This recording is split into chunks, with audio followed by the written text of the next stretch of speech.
My name is András Vadas and I'm working at the Department of Medieval History at the Faculty of Humanities of the Eötvös Loránd University in Budapest.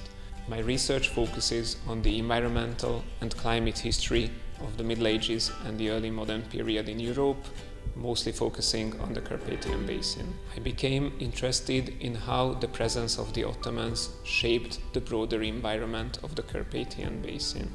In the historiography, it is a commonplace from the 16th to the 20th century that the presence of the Ottomans changed the landscape of the Carpathian Basin, turning the fertile, flat areas into wastelands. Somewhat similar to the famous Hungarian folk song "Stalk, stalk, but made your leg bloody, a Turkish child cut it, a Hungarian child cured it." Ottomans were seen as deliberate destroyers of the fertile landscape of the Carpathian Basin. In my research, I tried to understand the heritage of the Ottoman Empire's presence in the Carpathian Basin by focusing on a smaller area, Western Transdanubia.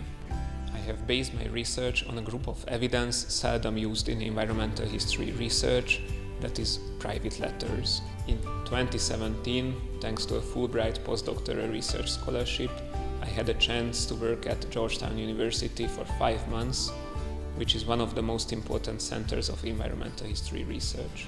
The final product of my almost decade-long research came to an end with the publication of an English-language monograph on the environmental heritage of the Ottoman wars in the Carpathian Basin in 2023, which was published with Amsterdam University Press.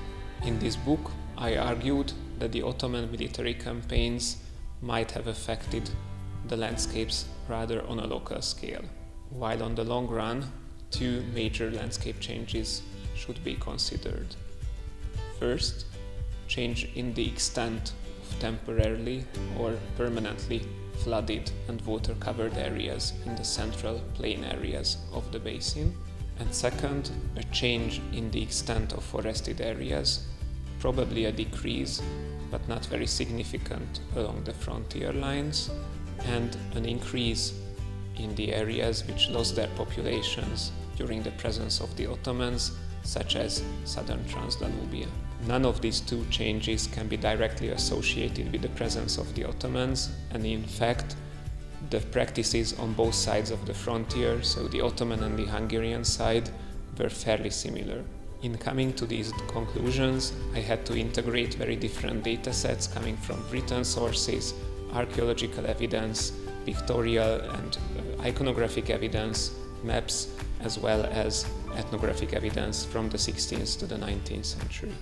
In doing so, I managed to shed light on the unbalanced view of the presence of the Ottomans in the Carpathian Basin, and also showed the potential of studying the environmental heritage of wars and lasting military conflicts.